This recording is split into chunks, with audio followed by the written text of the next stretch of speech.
Guys, thank you so much. We are continuing with our Seeing Through Gebser series. We are in this edition of the book. We are on page 205. We have a very fun, probably a longer video again, but very fun video today because we're going to be talking about the imagistic and symbolic representations of the death pull of the soul. So the soul is that sort of interior power locus, that interior all-encompassing aspect. It is below the psyche. The psyches don't even get me started. There are two poles, and within these two poles lies the soul. One of them being the death pole of the soul, the other one being the life. Now, if that is true, and if the mythical consciousness structure was born from the discovery of the soul, then you would expect to see representations symbolically of the death pole of the soul and the life pole of the soul um, in myth, and that's what we're going to be going over today. So this is going to be a really fun video where Gebser kind of steps out of the philosophy world and gets into anthropology, myth, and all that stuff. It's going to be very exciting. It's going to be a long video, so we're going to get right into it. I wanted to originally break this up into two videos, but then I just realized I would be. Oh my goodness, my little bookmark. Look, my bookmarks got stuck together. Oh my goodness. If I did that, then it just wouldn't make sense. We might as well finish out this whole subsection. Okay. So he says, quote, "The two poles which we have designated as the life and the death poles of the soul represent a design of relations for the psychic dimension. This design encompasses in its fixed categories of death and life the indeterminate and fluid movement of both powers." Beautifully said. So the two poles are sort of fixed, but there is a movement between them and inside them, and that's what the soul is. That's where the soul operates. He continues, "The bipolarity and ambiguity, which have also been defined as ambivalence, are characteristic of everything directly or indirectly relating to the soul. This explains why each individual pole is also bivalent and ambiguous. Since this dual aspectuality does not occur as an antithesis but as a complementarity, it poses obvious difficulties for rational comprehension. As noted earlier, the energy and agitation inherent in the soul simply defy understanding. Understanding, of course, being rational understanding. The life pole and the death pole of the soul to the rationalist would be things that negate each other. They view life and death as life. Death is a perspectival succession of life. No, no, no, no, no, no, no, no, no, no, no, no, no. Life and death are the fabric of us in the world, and we participate within them daily. They are copolarity within which we participate day to day, minute to minute, moment to moment. Death is not a perspectival succession after life. It does not negate life. Death is in life, and life is in death. And the end of this sentence is really beautiful stuff. Or the end of this paragraph, I should say. So that is all to say, we're putting our rationalists aside. We're putting the dualistic framing aside, and we're bringing back complementarity, and polarity. Then there are the potencies inherent in the soul, efficacies which unleash the energies of life and death. So there you go. The soul has these potencies, and they release the energies of life and death, of feeling, whether I'm depressed and I want to kill and I want to be lost in the death pole of the soul, or I want to be in life and I love life and everything and all that stuff. You can't have one without the other. When we point to the dangers attendant upon an examination of the soul, it is not meant as an idle remark. Not all who have ventured out onto the sea of the soul and trusted its flight have returned. We are all closer to the abyss than we would wish to admit. But it is fortunate that we have an insight into the fact that we are the abyss. In particular, each of us must have this insight in order to prevail over the abyss, at the very least in the hour of our death. And if such insight is not gained until then, this hour will be one of bitterness and anxiety. So the beauty of what Gebser is going to do here is he is going to allow us, he is going to free us from the fear of death by recognizing that we have already felt death, because death is in life, life is in death. So when he says we are all closer to the abyss than we wish to admit, but it is fortunate that we have an insight into the fact that we are the abyss. The abyss is those negative valuations that we impose upon death and these life-destroying, life-negating aspects. But we are the abyss. That's us. That comes from us. That doesn't come from nature itself. That comes from our view of nature. And as long as we drop the either or, and which of course we're obviously going to privilege life over death, um, that now you have a problem. Now you have the same problem the rationalists made when they privileged rational over irrational, and then we created rational. You privilege life over death, and now we have a whole bunch of death uh, problems. We have death cults, or just a complete misunderstanding of death, and in turn the psychic and soul turbulence based on those misunderstandings. And here's another thing. And he says, and if in particular, each of one of us must have this insight in order to prevail over the abyss at the very moment, at the very least, in the hour of our death. And if such insight is not gained until then, this hour will be one of bitterness and anxiety. When I did some research on Jean Gebser, apparently, those who were around him personally when he died on his deathbed said he died with a smile on his face. That's what I want. I don't want to die bitter and anxious. I want to die knowing there's something else on the other side. I did the best I could do. I've experienced death. This is merely a transition, just like life was a transition. I am not experiencing anything new because I've experienced it already throughout my whole life. Um, just a beautiful this right there. That right there is some of the benefits of dropping rationalism and actually engaging with the psyche, with the soul on its own irrational terms, and the benefits that you can accrue from it, rather than this ridiculous, deficient rationalist nonsense. All right, he continues. Let us carefully note the aforementioned configuration of the soul. It contains the essential words sea and flight, water and air. Very important. Both the water and the air symbolism of the soul have come down to us in pictorial representations. At the very outset of the magic structure, and extending well into our Middle Ages, an auditory and acoustic symbolism must have also existed for them, expressed presumably by gong-like instruments on the one hand, and by whirring sticks on the other, followed later by percussion instruments of all kinds. Now, normally when I read this stuff to you guys, every once I highlight a bunch. Obviously, you don't want to highlight everything because that defeats the purpose. But there's just so much good stuff in here that you have to highlight and underline. Usually, I'll just give you this. This I didn't feel the need to highlight, but it's still really interesting. So this is why this one's gonna be a little longer, because we're gonna see all the similarities between different cultures' representations, in a mythical sense, imagistically or symbolically. They're all very similar, and yet all these cultures are very different from each other. It's fascinating stuff. He continues, the pictorial symbolism, restricting our discussion as before to the forms of expression primarily from our Mediterranean cultures, has survived both in the texts from the Egyptian pyramids collected in the so-called Books of the Dead and in Greek drawings. So two of the cultures we're going to be examining is Egypt in the Books of the Dead, if you're familiar with any of that stuff, and then of course the ancient Greeks. We'll be doing more than that, but you can see there's some similarities that we're going to get to, but they're kind of separate cultures. There's no real reason why there should be. The vignettes in this and the following sections are from the papyrus skulls preserved in the British Museum and reproduced in the books of E. A. Wallace Budge and in part of Koplaczki. The symbolism has, however, survived in linguistic as well as imagistic form. We find it as pure utterance in the mythical accounts or the numinous attributes, such as of the owl-eyed Athena or the twittering souls mentioned in Homer. But the symbolic element fades away soon after Homer. In Heraclitus we can discern symbolic references to the soul, although the symbolism tends to be a definitional symbolism.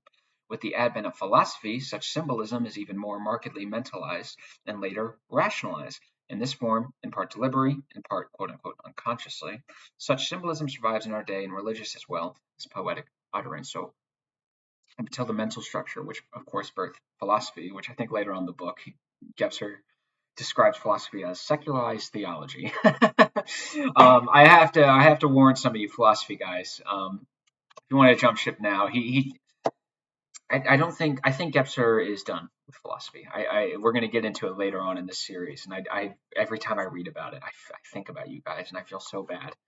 But he's done with philosophy. I think he thinks philosophy is limited. But we'll discuss that later.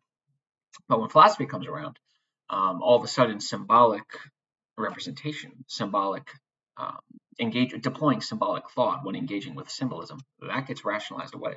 Now everything gets reduced down to its literal, physical, material interpretation, its rational interpretation. Um, and that's why you get so much misunderstanding when in modern day philosophy classes, whether it be modern day as in May 19th, as of recording this, 2025, or it could just be whenever Plato is around. He's using the wrong structure to try to understand the old structure. So that's why you can't get it, because he's not deploying the right structure. That's why it's important to be integral.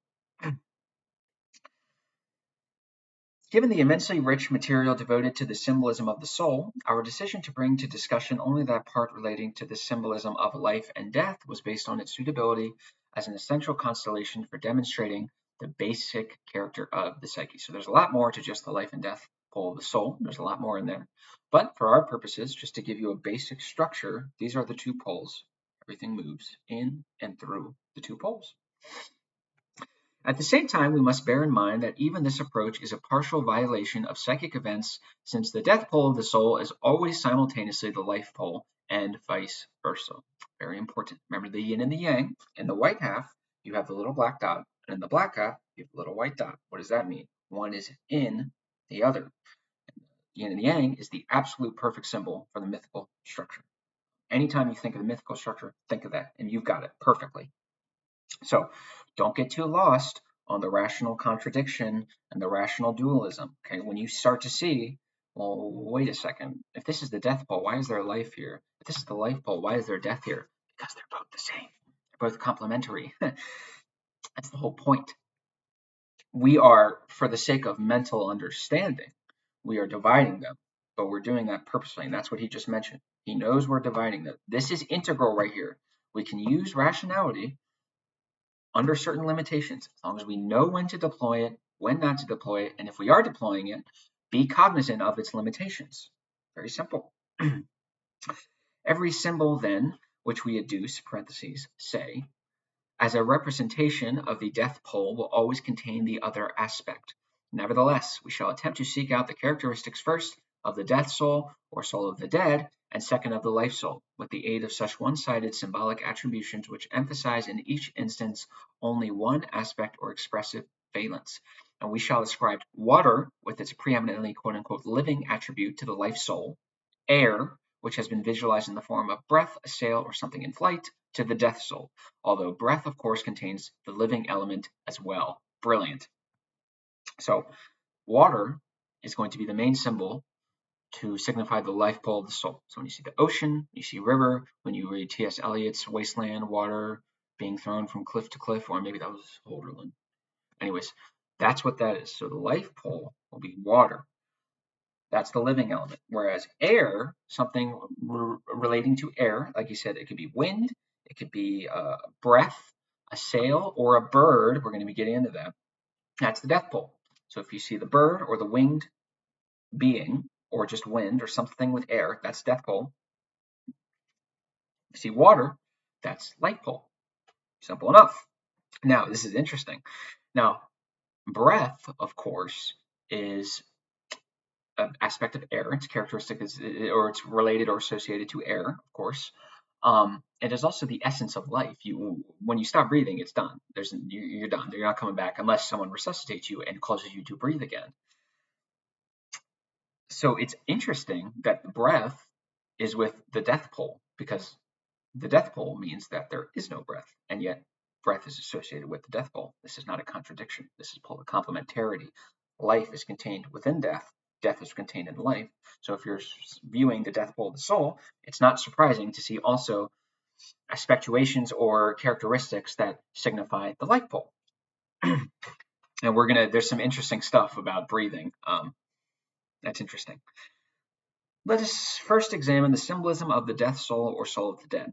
The researches by the Egyptologists noted above have revealed the significance of texts from the pyramids, which are in fact instructions of the soul to the departed as to its behavior in any of the possible metamorphoses encountered in the beyond or afterlife. So in the Egyptian symbolism, when you died, there was another world, another space, and you had instructions that would allow you to thrive in that other world.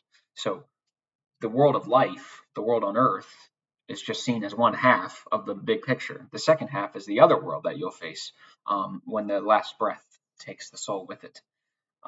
Interesting stuff. From these texts, we have learned that the Ba, B-A, of the Egyptians, of which we spoke earlier, was a winged creature or soul bird which departs man at the moment of death and later returns to visit the mummy. Oh, by the way, I want to show you some of these figures here. So just very simple. The winged bird, this one is a soul emblem of Osiris as Ba-Neb Tetu, or Tetu. That is soul, governor of Tetu. So just a winged bird that's supposed to be the death pole of the soul. I got this here too. Leave it there. So anytime you see this in 3000 BC, 4000 BC, whatever it was, the soul standing before a doorway to the tomb. So interesting stuff. Greek mythology either borrowed the idea of the soul bird, to the extent that we may speak of a borrowing, since such motifs are primordial images which may not need be derived, or else they undoubtedly come under the influence of Egyptian symbolism. Various small terracotta birds with human-like heads similar to those in our illustrations have been unearthed in Greek graves, and there are others on tombstones and elsewhere. So the same bird that I just showed you happens to show up in Greece too, probably because they're primordial images that existed before our consciousness was appropriate or raised enough to properly perceive them and recognize them. That's most likely why. Just like the yin and the yang. That was a primordial image. We didn't just make that up. Let's see. Thanatos, or Death himself. Now, I'm not a big Marvel fan, but I have a feeling Thanatos, or Death himself, that probably is the root word for Thanos. Could be wrong. Has been depicted with wings on several surviving drawings. All of the winged creatures which pervade Greek mythology in the form of Charis, Erinyes, harpies, Stymphalian birds, sirens, Strigus, Moirai, and Lamia are death souls or spirits of the dead. Moreover, the Greeks also considered the nightingales, eagles, bats, ravens, doves, and swans to be soul birds. So you're very clearly seeing the connection between the birds and the death pole of the soul. In Greek, you have the sirens, you have all these guys. All these different birds are associated with the soul and most likely the death pole of the soul, not just the life pole. They are soul birds. What particular part of the soul? Death pole. Turning once again to the Egyptian Ba, we find that it later became an angel and assumed an almost human form. This form of Egyptian Ba is clearly recognizable as the prototype of the later harpies. They, together with the harpy-footed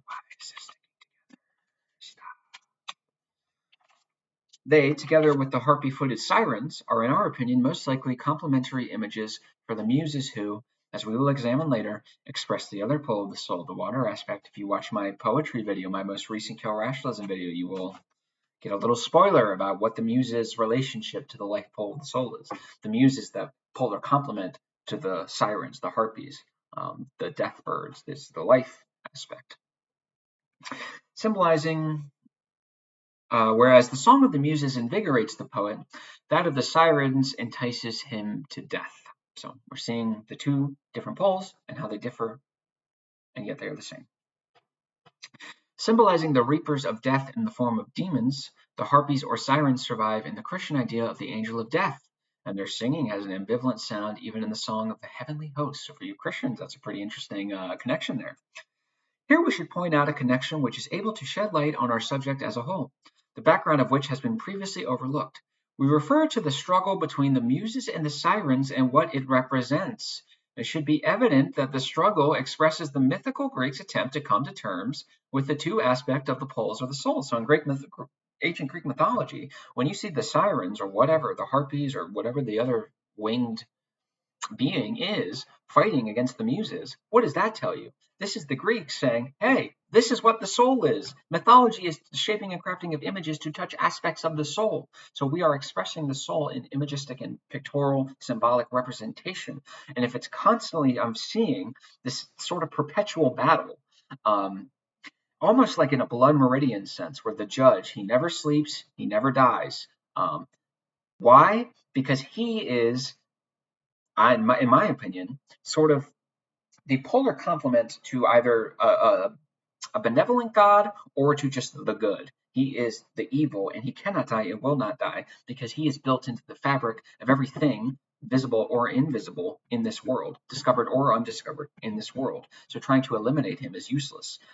We are sort of destined to dance this perpetual dance for the rest of our lives. So when you see the sirens and the muses fight each other in Greece, that's telling you something. That's telling you that there are two poles of the soul, and they are constantly in battle. And between the tension between these two, that's where the soul lives. That's where the soul grows or regresses, improves or deteriorates. He continues, this should not be surprising if we consider that the account of the struggle of previously quote unquote numinous powers makes vivid the awakening consciousness of the soul, which can only perceive tragically in the form of a quarrel. Goethe speaks of these two souls, or potencies in us in Faust. I also reference this in my favorite anti-rationalist stanzas. Du bist der Nerd. No, I'm just kidding. I'm not going to do the German one. One instinct, this is Goethe, quote, one instinct only are you conscious of. Oh, never learn to know its counter state. Alas, two souls within my breast abide, and each from the other strives to separate. And one in love and healthy lust, the world with clutching tentacles holding fast, the other soars with power above this dust into the domain of our ancestral past. I'm going to read it again just because it's so beautiful, and I want you to really think about this because, again, Goethe is hyper, just like Gebser. Goethe and Gebser were, and probably, if I'm being honest, I'm not saying Gebser's necessarily on the same level as Goethe. I don't know enough about Goethe, but I know that dude was arguably the greatest mind of Western civilization. So, nonetheless, they're both incredibly brilliant guys. Both Gebser and Goethe are hyper intelligent. They have 3 times your intelligence and mine.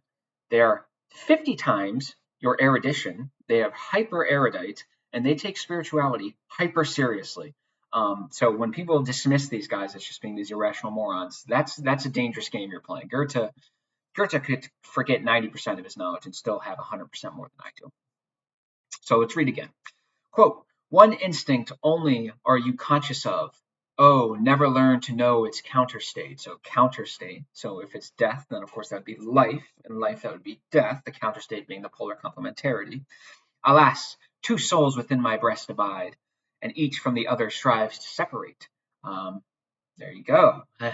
They strive to separate, but they cannot because they are the constituent of the soul. Two souls within my breast abide. Of course, that's just being two souls. The one in love and healthy lust, the world with clutching tentacles holds fast, life pole. The other soars with power above this dust. Oh, excuse me. Into the domain of our ancestral past, probably the death pole. I could be wrong on that. Very interesting stuff. Goethe understood this. Quote, in connection with these verses, we could call attention to an empirical scientific statement of our own day whose inherent profundity and greatness are evident when viewed in the context of the present discussion. Although there has been an unwillingness in many quarters to concede this profundity, we refer to the formulation by Sigmund Freud, which asserts both a life impulse as well as a death impulse in man. So anytime you hear some rationalists say, oh yeah, the death impulse in man, that's what this, no, that's the shallow rationalist interpretation. You just took the crust of it and now you're running with it. No, that's the death pole of the soul, my friend. And this has been formulated in a scientific empirical sense. So yeah, the death pole of the soul is real, as is the life pole. And not only do I know that's real because I live it, but because you guys told me. You guys just called it something else and are hoping I don't notice. No, it's the death impulse in man is just the death pole of the soul. That's all it is. Same thing with the life impulse, just the life pole of the soul. We need to go deeper. We need to get out of this rationalist psyche nonsense. That's the crust. We go deeper. It is unnecessary to explain this assertion here, for it is plain from the exposition of the mononature of the soul and its particular vital lethal dynamism that Freud's term impulse corresponds precisely to these characteristics of the soul. So there's potencies, energies, forces that stimulate, activate, and cause this great willing and activity. That's all the soul, my friend. The impulse, you can call it an impulse all you want. It's far greater than that. That is the death pole of the soul, life pole of the soul. In this context, it should be noted that the psychology of Freud can be understood primarily as a coming to terms with the magic vital structure of man. So Freud's psychological great discovery, which I'm not dismissing at all. I'm not deriding. What he discovered was the magic structure. All these weird sex drives, all the vital forces, kind of overwhelming and loving your mother and all that weird stuff. That's magic stuff. Very interesting. I have a feeling you know where this is going next. To this realm belong the instinctual drives and thus sexuality. We have already alluded to the magic emphasis on the vital erotic in our discussion of the root kinship of the words live and love. Interesting stuff. This is not to imply that life as a whole is magic, but only that the instinctual and vital sphere is primary constituent of the magic structure. Take a guess where this is going next. It is of interest that modern sciences share with Freud and psychology a common point of departure. The magic sphere for the unity of space and time is a magic conception. In both disciplines, it was superseded by a mythical conception. In psychology, C.G. Jung built what we might call a mythicizing superstructure on Freud's theory of quote-unquote drives. So what's Jung doing, right, with the archetypes? These mythical images that appear to you in dreams or in the psyche that carry the spirit forward, that allow you to overcome whatever it is you're doing, whatever's bugging you. These are mythical archetypes. So Jung, what he's doing is discovering the mythical structure. Very interesting stuff. That is what Jung has done. It's also the problem with Jung, because Jung likes to think that everything is just mythical structure. It's not. There's more in the world outside than what goes on in here. Not everything is just a product of psychologizing everything. But nonetheless, it is a brilliant discovery. So Freud is coming to terms to an understanding with the magic structure. Jung with that mythical structure. It's pretty obvious as to see why. C.G. Jung built what we might call a mythicizing superstructure on Freud's theory of quote-unquote drives, and in physics, N. Bohr, I would think it's Niels Bohr discovered the principle of complementarity. This made comprehensible the dual nature of light as being both wave and corpuscle. Light, or the speed of light, being in Einstein's theory one of the universal constants, i.e. a unity magic structure. But complementarity is only another expression for a, quote, self-completing polarity. This reflection of vital as well as psychic constituents in the exact sciences is not only of interest, but also instructive to the conditionality and temporal limitations of their exactness. So even the structures are not only affecting philosophy and all the soft sciences, the natural sciences, the hard sciences are also susceptible to these structures. Very interesting. Now, I don't want to get too lost in this because we're going to talk about this later in the book. So when he talks about so up until, I can't remember, I think with Euclid. So Euclid was this great mathematician, great natural science thinker. And his assumption was that space and time were absolute, that they were essentially constant, and they were the backdrop on which all of our scientific investigations must begin. Euclid had this book called The Elements. So what he did was he created the Euclidean axioms. These are 3D axioms for 3D geometry. So you can draw a line between any 2 points, all right angles equal 90 degrees, stuff like that. Now these were constructed on the assumption that space and time were absolute. There was no relativity here, right? Or at the very least space was. So what Einstein did, remember what I talked about with my rationalism video, perspective, the vanishing point? Einstein went after his vanishing point. He said, no, time is relative. So this is the conception of space-time. So instead of space and time being an absolute background within everything else just kind of exists, time is relative. For example, I went on a run this morning like I do every day. If you were to come with me on my run, let's say we get down to the bottom of my driveway. So I go on my run and I go up and back. That takes about 25 minutes. You're not going to run with me. You're going to stay right by my mailbox and wait for me. The 25 minutes that passed is going to feel a whole lot faster for me than it did for you. Why? Because there were particular movements in a spatial world, and that spatial world is directly related to time. So my relation to time, which was me running, I felt like I was going faster, is relative. Why did I feel that? Because I'm transcending spatial boundaries in a short period of time. This is space-time. So the time is not independent from space or movements in a spatial world. Time to you, who sat at my mailbox for 25 minutes, is going to feel a whole lot longer than 25 minutes to me, because I've been able to conquer the spatial world in less time, or at least that is to say, it felt like less time, even if it's not. So this is the four dimensionality here. Time is relative. You need to reattune your understanding of time to take proper advantage of this. We will be discussing this in the second part of the book. Let's see. But let us return to our earlier topic. The notion of the soul as being a winged being is evident from numerous Greek representations, predominantly from vase paintings. The soul is frequently depicted as a butterfly, and in a treatise by Porphyrius, there we go, it is depicted in the symbol of a bee. Then there is the late, almost allegorical representation, which also transformed the word psyche into an image. The winged psyche, found in the Greek depictions of the scenes of death, where, like Ba, it departs from the mouth of the dying person, who literally gives up with his. Excuse me. The winged psyche, found in Greek depictions of the scenes of death, where, like Ba, it departs from the mouth of the dying person, who literally gives it up with his last breath. So that's what happens. With the last breath, the mana of the life soul, the power of the life, is given up into now the mana of the dead has taken over. Just like the Egyptian Ba, the psyche, the winged bird, leaves and takes with it the soul. Quote, to exhale, expire, unquote, is of course one of the many meanings of the word psyche, clearly recognizable in the verbal form psychin. To expire or breathe one's last are words predominantly relating to exhalation and are thus related to death. Interesting. So to expire or breathe one's last breath are expiration and death, and yet it is breath that is the essence of life. So in doing this, we can see how breath contains death itself by simply not inhaling and exhaling anymore. So the essence of life, breath, contains within it the potential for death. And the process of inhalation, exhalation, that is life.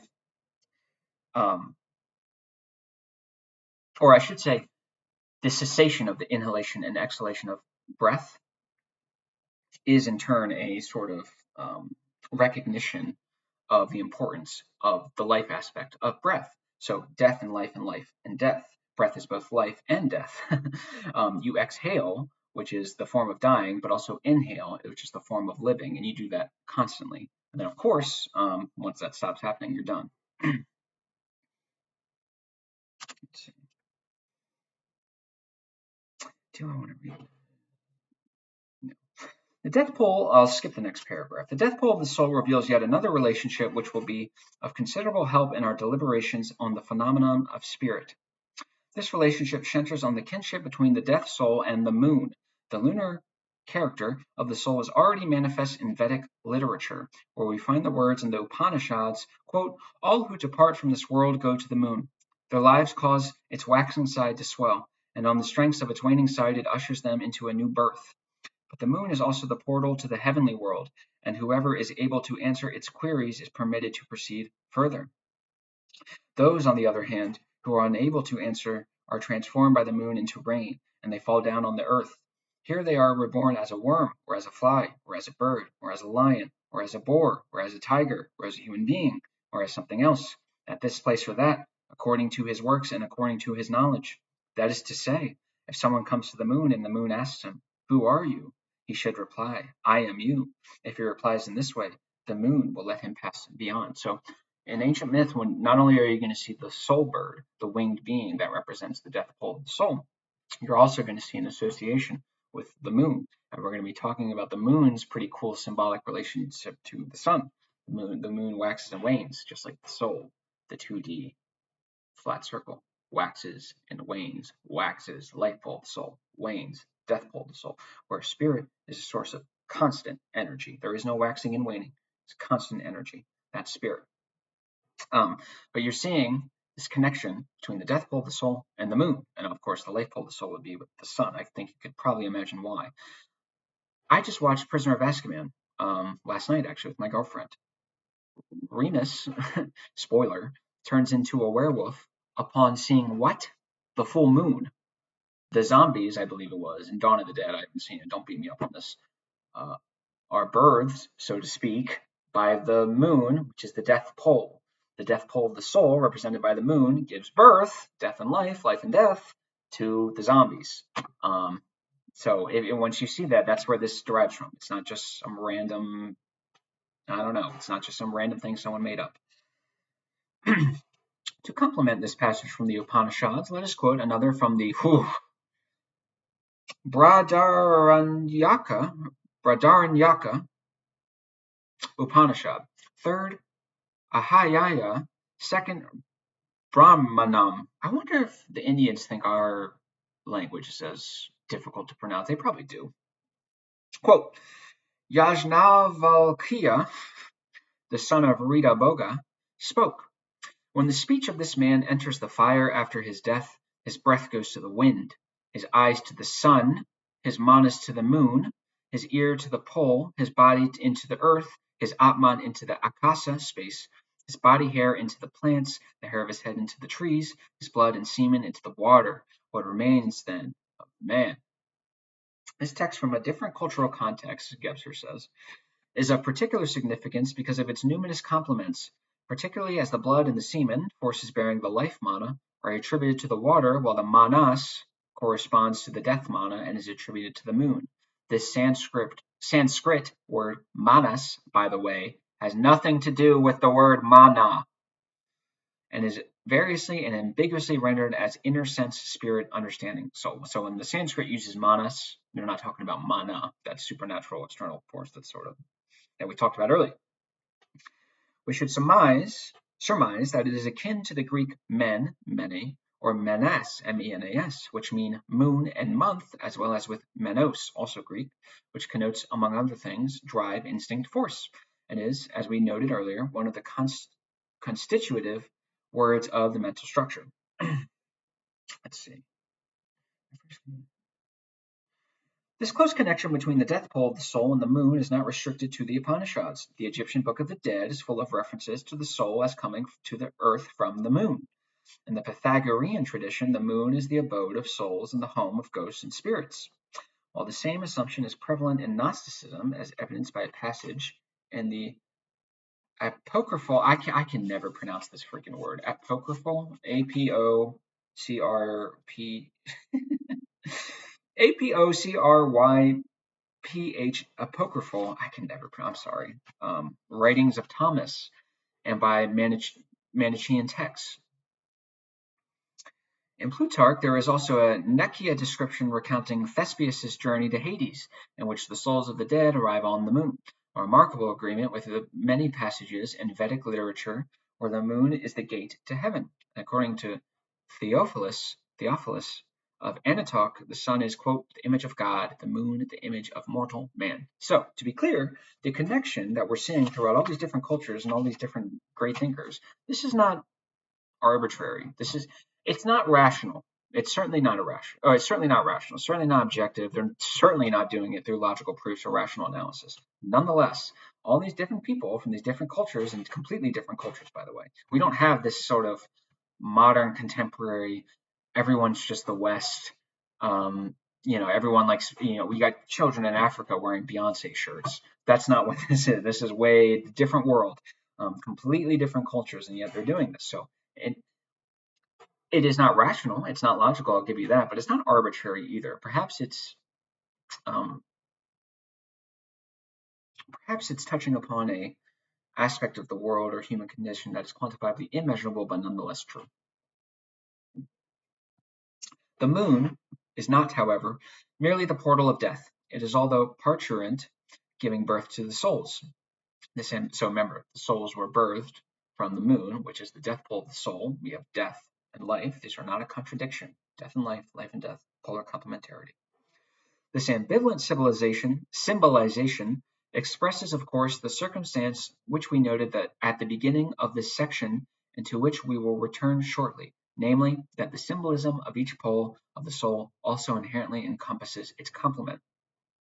In these interrelated aspects of the breath soul or death pole of the soul, and its connection to the symbolism of birds, air, or the moon, We are dealing with a more or less universal phenomenon. This is some good stuff coming up here. I like this. Such symbolism is evident not only among the peoples from the Mediterranean civilizations, but can be found among cultures everywhere independent of each other. Abundant examples of this are documented in the studies of Fraser and Frobenius. I almost want to look up the footnote he does. So this is the point. This is happening at the same time among all these disparate cultures, and it's to the point where simple transmission through human contact just doesn't, I'm sorry, it just doesn't account for this. You could be a rationalist and say, no, I, as man, am the only directing agent of history. So if it doesn't make sense to me, it didn't happen. I choose what happens in history. I direct historical events. Or you could take a more integral approach and say, yeah, you can do that, but also sometimes events can happen that are so, what do you want to call it? Coincidental? I mean, it's beyond coincidental that they direct themselves to us. All we have to do is stop being a rationalist, stop being an arrogant, egotistical individualist, and recognize that, yeah, there actually is a wide world outside of what goes on in here. And perhaps I'm not the only thing in this world. And perhaps, yeah, their history, it can develop with or without my approval. How about that? Two references of the inveterate potency of the numinous resonance latent in the lunar aspect will furnish additional evidence. First, there are the medieval allegories which depict death, in which connection we should recall that every allegory is a kind of rationalized and atrophied symbol in a frozen, torpid, and vacuous form, as it were. Why, in medieval representations, is death depicted carrying a scythe? This is really interesting. The plausible rational allegory would contend that the scythe cuts the life-giving grain which is equivalent to the vital energies of man, and hence death is allegorized as the reaper. This allegory seems to all appearances to be somewhat empty and superficial in its rational, contrived form.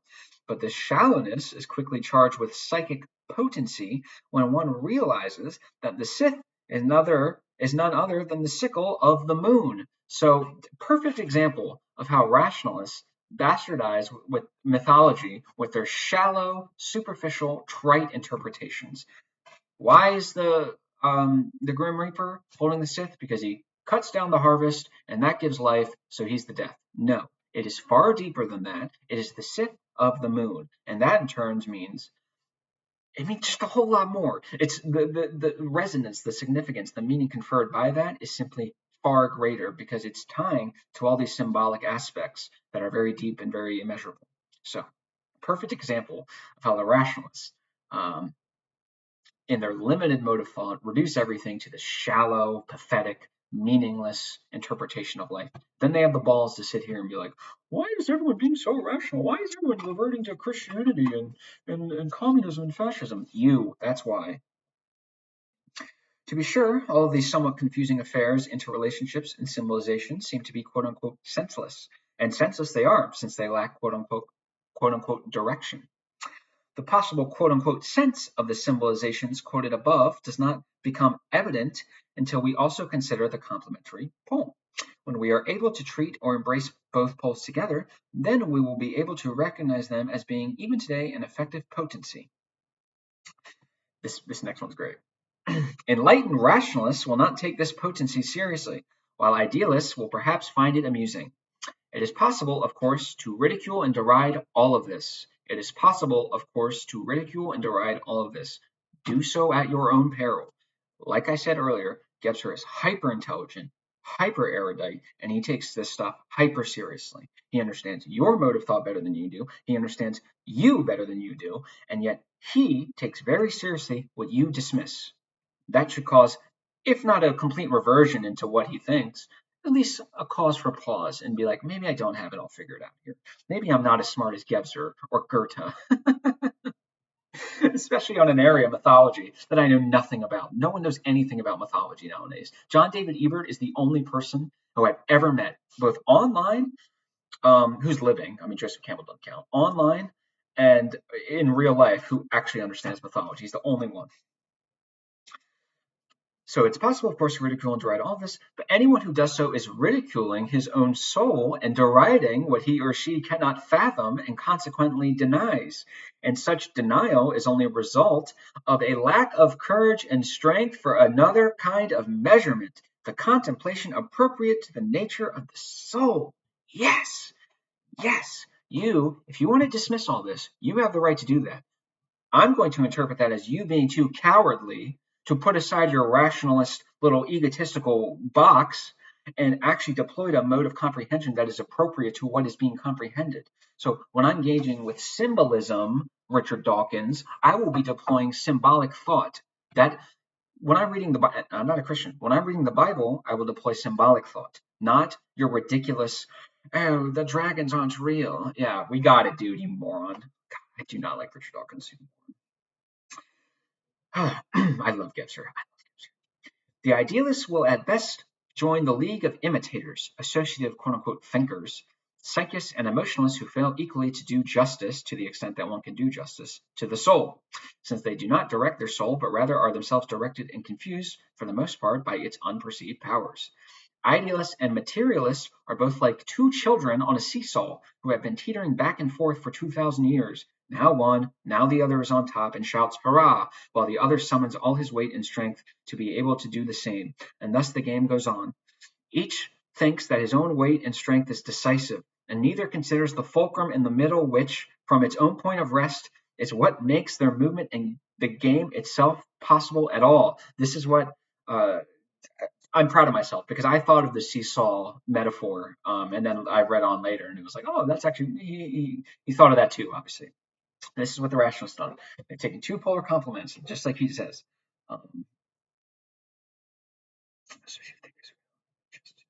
Idealists and materialists. Okay, we kind of have two polar complements, two different domains. What you've done is you privilege one or the other. You've pulled down on one, so now the other comes up. Same thing with rational and irrational. You pulled down on one, the rationalist. Now we have a bevy of extreme irrationality, deficient irrationality that is under extreme threat to destroy our civilization. You think when you're on top that this proves that you were correct. No, this proves that you won. This proves that for the time being, you have the power. It doesn't prove anything else. So there you go. I love when Gebser attacks these guys. These guys are ridiculous. The second reference to the lunar aspect relates to several verses of a poem by Goethe. The poem is one of despair, of romantic Weltschmerz, a lament on the misfortunes of love, where the river, to a certain degree a water symbol and therefore implying life, flows on, passing him by.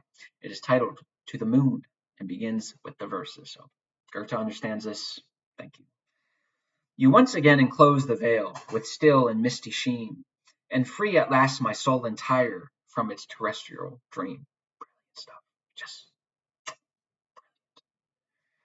in the hour of grief, the quote-unquote power or mana of the moon breaks forth to release the soul from life.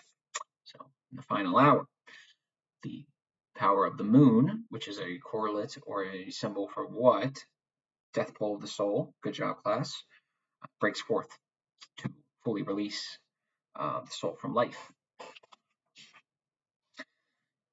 He says, now we turn now to the other pole of the soul, the life pole, which we will attempt to render with the aid of water symbolism, since the living aspect of the soul is also symbolized by water. But we remind the reader that our approach does not quite correspond to either the substance or the mythical structure of consciousness where it originates. For our procedure, if not rationalistic, is at least mental in its ordering, estimating a construction of the material at hand. Our undertaking is a construct to the extent that we are being selective, even though already dealing with a selection of available evidence. Why is that important? This is healthy integral thinking. It's not that you cannot be rational. It's not that you can never have a mental understanding of the non-mental aspects of the world and the human condition. You simply must be aware of its limitations. That's it. And he lays it out beautifully. What we're not doing is privileging sense over senseless and doing the seesaw that I just talked about. We're using the sense to understand the senseless and the senseless to inform the sense. Okay? Polar complements, people. Stop framing them as one or the other that negates and pulling down on one. It's a terrible decision. But this is what he just does. It's not rationalistic, but we're just being cognizant of the inherent biases. Very simple. This is all I ask the rationalists to do. I'm not asking you to not be rational. I'm asking you to recognize its limitations, and in seeing those limitations, don't deploy it where it doesn't belong, or if you do, recognize it's not going to mean that much. It is also important for us to bear in mind that the polarity we are attempting to bring out does not allow us in any way to speak of a dualism, and that our procedure has severe limitations when we approach, even with reservations, a decidedly irrational subject matter from a discursive mental standpoint. We should therefore emphasize that we are necessarily trying to evince the ambivalent character of the psychic sphere with means inadequate to do it. So we're using dualistic rational thought to evince polaristic complementarity ambivalence. So just be aware of that. It's going to be okay. And it's also good to have a mental understanding of these things too. Just keep that in mind. Soul adequate means here would be the mythical adequate, the soul, S-O-L-E, adequate means. So anything else is gone. Magic mental is gone. We should have the soul adequate means here would be the mythical attitude. We should have to let a pre-dream run its course rather than to elicit a series of conceptions. Just beautiful. He's just so succinct. That's how I know he's a smart guy. He just very succinctly. He's like Thomas Sowell. Just one or two sentences just knocks you down. We don't need this. By endeavoring to retrace something dreamlike in descriptive terms, we all too readily transform the ambivalence of things in the mythical sphere into a dualism. Nevertheless, let us proceed without succumbing to the irrational, as would happen if we think ourselves to rise above the quote-unquote nonsense of such symbolizations and without severing or segmenting it. The ambivalent character of the soul must be continued to be present, even if we seem to speak in favor of dualism. As must be evident by now, we have no other avenue of approach than a discursive one, and we must even guard against pointing to facts which emphasize the ambivalence we have spoken of. It is precisely because of their boundless ambivalence that they exceed or undermine our rational capacities for comprehension and expression.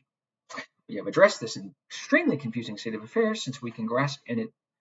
We have addressed this extremely confusing state of affairs since we can grasp it in its entirety if we remember that the mythical structure is still present in us, even though we do not consider it advisable to activate it too strongly. That is to say, don't reject rationalism and just go back to an efficient irrationality. What are we doing? Honestly, I'd rather have rationalists than that. Let's see. The fathomless ambivalent character of everything psychic is by no means restricted to the polarization of the original life and death soul, or to its symbolic configuration in the symbolism of air and water. Since both the life soul and the death soul have ambivalent aspectuations, the ambivalence lies at a deeper level. It is evident, for example, from the fact that other symbolizations for the death soul are extant, besides those which we found with relatively patent corresponding images or symbols, in which a symbolic representation of the death soul unexpectedly shows attributes characteristic of the life soul. Thus, we find representations of the death soul as a soul bird, like the sirens, who also have attributes of water, namely the fish-like lower part of the body and Egyptians' water jugs, both attributes, of course, of the life soul. So many of these birds, the soul birds, the death pole of the soul birds, have aspects of them that are conducive to water. So they can either fly and then dip and rest in the water, like a duck or some shit, or they can swim in water, or their bottom half of their is conducive to being in water or needs water to survive. Water being the life pole of the soul, death and life, life and death. Boom. The white is in the black, the yin is in the yang, the yang is in the yin.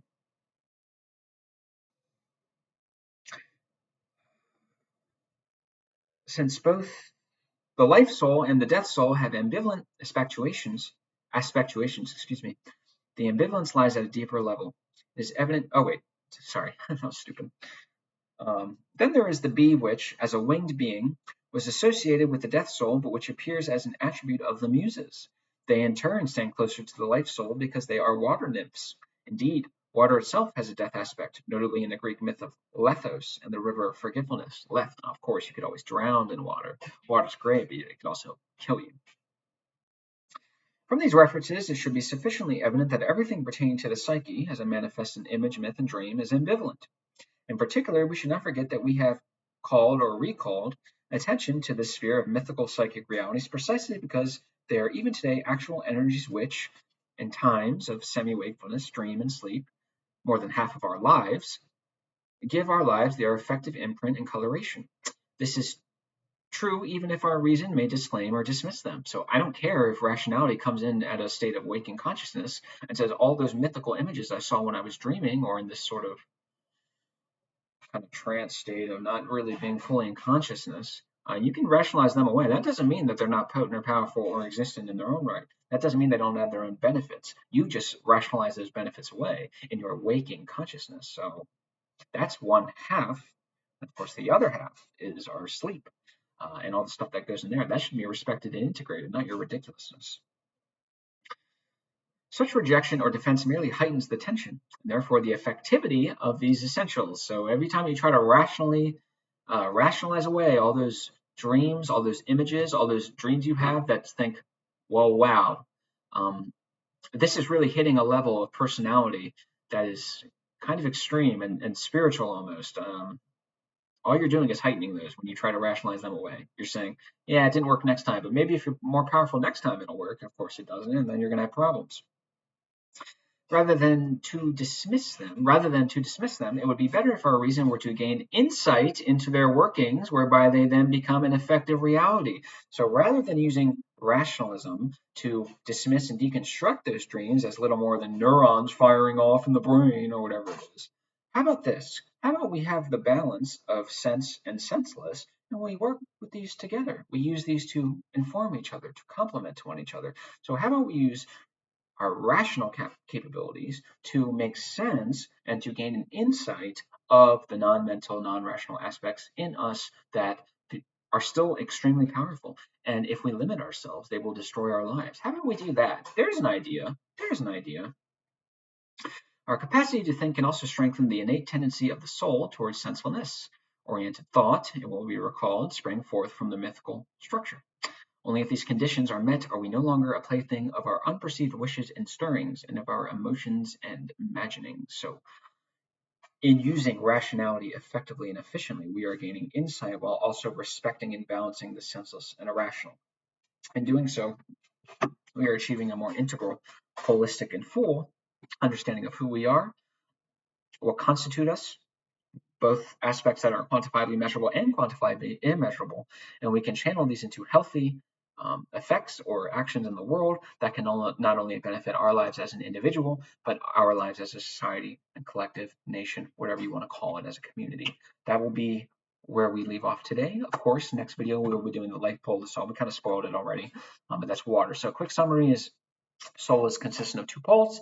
The tension between and in the two poles is where the soul lives, in the sort of all-encompassing interiority, locus of interiority, that aspect of you that is deeper than the psyche. And death, there's death and life and death, just like the yin and the yang. These are not dualistic antithesis where one is privileged over the other, like the transhumanists. These are polar complements that feed each other, inform each other, and you can find death in life and life in death.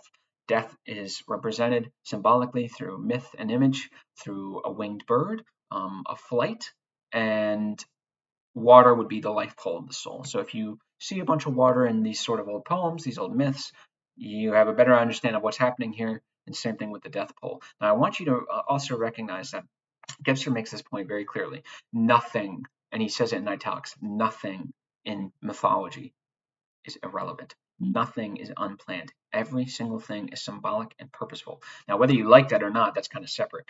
Nonetheless, so that bird I showed you, that is not a bird.